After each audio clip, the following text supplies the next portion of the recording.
ride great kata, like the last 4 moves of function, yeah? There's 1, there's 2, and then we'll do things like there's 3 and 4. It's very basic. The last 4 moves of function are very basic, aren't they? What? It's the things you learn when you're a watch, correct? It's very basic, but you know, one of the reasons I think it's at the end of the kata, or the way I like to sort of talk people about is at the end of the kata, and it's showing you, or the examiner, or the judge, how focused you are all the way through. Not like, I've gotten the hardest parts done, this is the easy stuff, I'll just breeze through this. You take your mind off, you know, full focus, and you'll slip on little things. Yeah? Little things that you learn as a white belt. You know, little things like from here, to make sure that this doesn't do this. And it stays here. It comes under. You know, as we finish this together. Stances are low, hips are being used. So the fundamentals are there. Yeah. So that we're not learning to taper off. Right? It's like saying, you know, you get 9 tenths of the way through a race, and then you stop for some reason. Like, you know, you slow down a bit, and then the guy that was coming second overtakes you. And you think, what did I do that for? You know, like, I need to, you know, full focus, 100% all the way until the job is done. That's why we say, don't end the kata at the last move. You bow out. You bow out with focus. I still see people, black belts, will finish the kata, all strong, and then they'll just go, and that's it. Wow, you know, like you just lost point 2, point 1, for example. Right?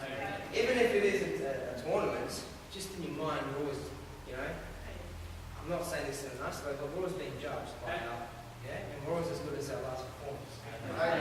Correct? Just in the dojo, I'm out there as well. Yeah? So, this is a lot of what karate teaches us. Okay? But we have to be self-aware.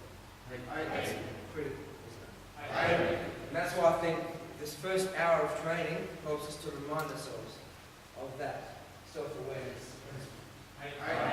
Because if no one was there to watch you every minute of the day that you train, who would you be relying on to make sure that you're on track?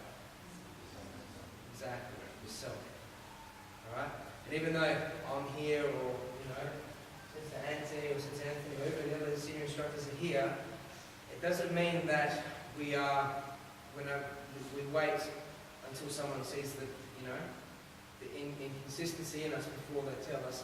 We should be always self-corrective. Always, I know how to do this, and as a responsible senior grade, as a responsible black belt, first of all, the responsibility is not to me or the club, it's to yourself, it's to ourselves, to do the right thing, to make sure that we are, pushing ourselves to stay on track, to stay focused, and to stay aware of everything that our body is doing. Yeah?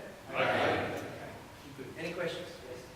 Some of the techniques would slow down the second round because the clips may slow down slightly because the legs are moving slightly slower. So understand that you don't want to really use your movements there to relax it. You still slow down weight preparation. Okay, that's a good point. So you mean slowing down in the middle of the technique? Yeah. Well, and here's the thing. Do you think that we slow down because that's the technique? Is that something we're taught? Do you think? Probably not. Okay. So the thing is, what I was saying before about early preparation, it means that sometimes if we're not preparing early enough, for example, in this technique here, if I'm not preparing early enough with both hand and body, both hand and foot, right, I'll do this. And then there'll be a break in the middle. So it's almost that sense of 1, 2. And over time it'll always be like this little, you know, slow down and take off again.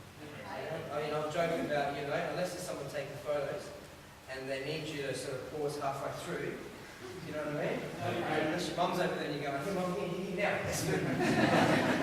Then you don't need to do that. Okay, and the idea is to be consistent, right? To move. Correct? If I'm using this as a block, I'm not going to go block, wait, and strike because the opponent is not going to wait for enough. Their reflexes, you know, their nervous energy will kick in. Something will happen quick. If I'm using this as a takedown, I can't get halfway through a takedown and, you know, expect my opponent to sit there away from me.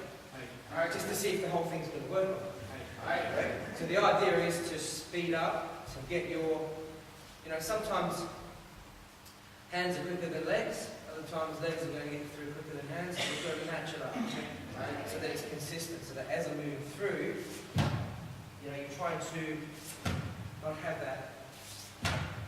So in that case then my hands get there quicker, but I'm going away from my legs. Otherwise I'm going to fall.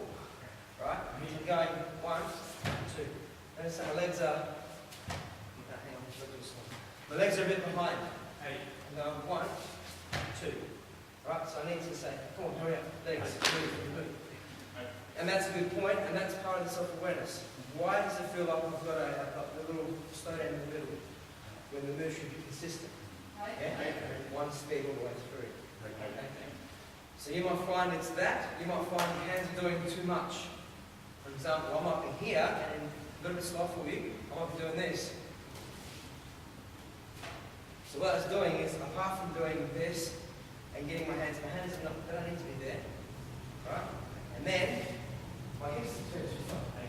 So now I've got to wait. I've gone. If it's 90 degrees from there to there, that's my range for this move. From there to there.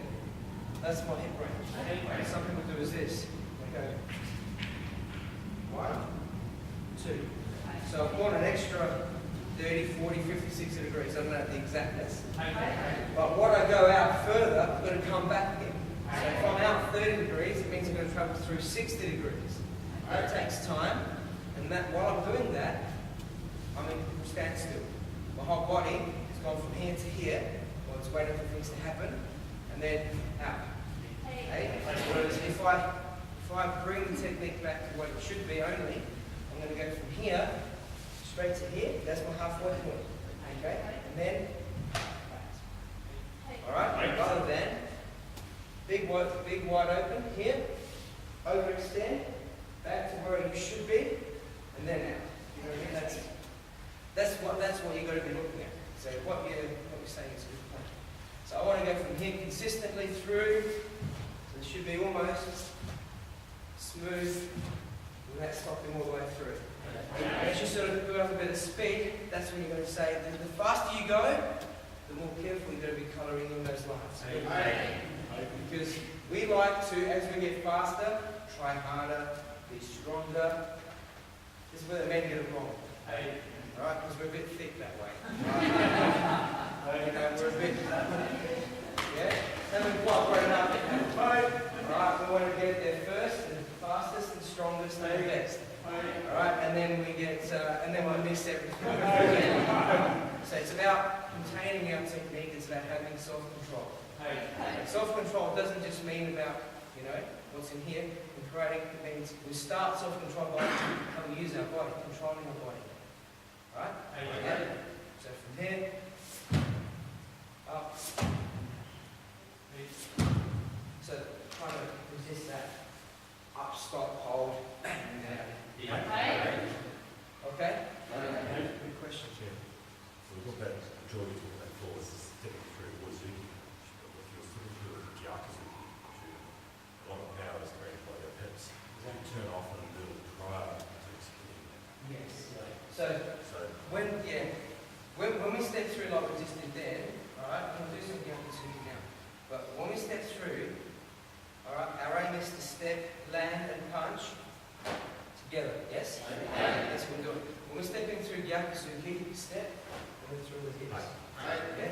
Step, and then through. So we practice that sense of that whipping action. Yeah, so that power comes from the hips. Shoulders off. Excessive control. Exactly, yeah, you don't want to be going there, it's overdone. Yeah? What Anthony said before we started is when you're punching in real combat, your aim is to be, yeah, here, not fully stretched. That's why in tournaments we also try to teach our judges at the high level, okay, kids and pre-black belt divisions, okay, full stretch, just miss, okay, that's good, that's the point. But really, a black belt who's come through and is at that point, and